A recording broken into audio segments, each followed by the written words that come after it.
అయోధ్య శ్రీరామ మందిరంలో విగ్రహ ప్రాణ ప్రతిష్ఠ కార్యక్రమంలో భాగంగా భద్రాద్రి కొత్తగూడెం జిల్లా సారపాకలో హిందువుల ఆరాధ్య దైవమైనటువంటి శ్రీరామచంద్రమూర్తి అక్షింతలు పంపిణీ కార్యక్రమం చేపట్టడం జరిగింది. జనవరి 22న అయోధ్యలో బాలరాముని ప్రాణ ప్రతిష్ఠ మహోత్సవం సందర్భంగా ప్రతి ఒక్క భక్తుడు తమ ఇంటి వద్ద 5 దీపాలను వెలిగించి ఈ మహోన్నత కార్యక్రమాన్ని జయప్రదం చేయాలని రామభక్తులు రామనామస్మరణతో అక్షింతల పంపిణీ కార్యక్రమాన్ని ఘనంగా నిర్వహించారు. జై శ్రీరామ్ అండి.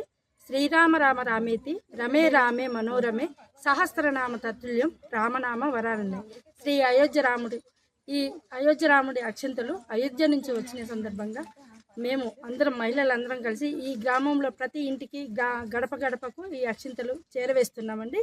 ఈ అవకాశము ఈ అదృష్టం మాకు ఆ రాముల వారు కలిగించినందుకు చాలా సంతోషంగా ఆనందంగా ప్రతి ఒక్కరూ అందరూ ఇంటింటికి తిరిగి ఈ రాముల వారి స్పర్శ అక్షింతలను గడప గడపకు చేర్చుతూ మా ఆనందానికి ఆ రాముల వారు మాకు ఇచ్చిన ఈ అదృష్టానికి మేము చాలా సంతోషిస్తున్నాము. రాముల వారి కృప వల్ల అయోధ్య రాముడి దయ వల్ల అందరూ బాగుండాలని, ఈ ఊర్లో ప్రజలందరూ బాగుండాలని కోరుకుంటున్నామండి. జై. ఇంటి ముందు 5 దీపాలకు తగ్గకుండా దీపాలు వెలిగించుకోవాలండి. ఆ రోజు సాయంత్రం చేసి ఇంట్లో చిన్నవాళ్ళకి వేసి పెద్దవాళ్ళు వేసుకోండి, భద్రపరచుకొని తర్వాత మనం శుభకార్యాలకు వాడుకోవచ్చండి. వేసుకుంటాం.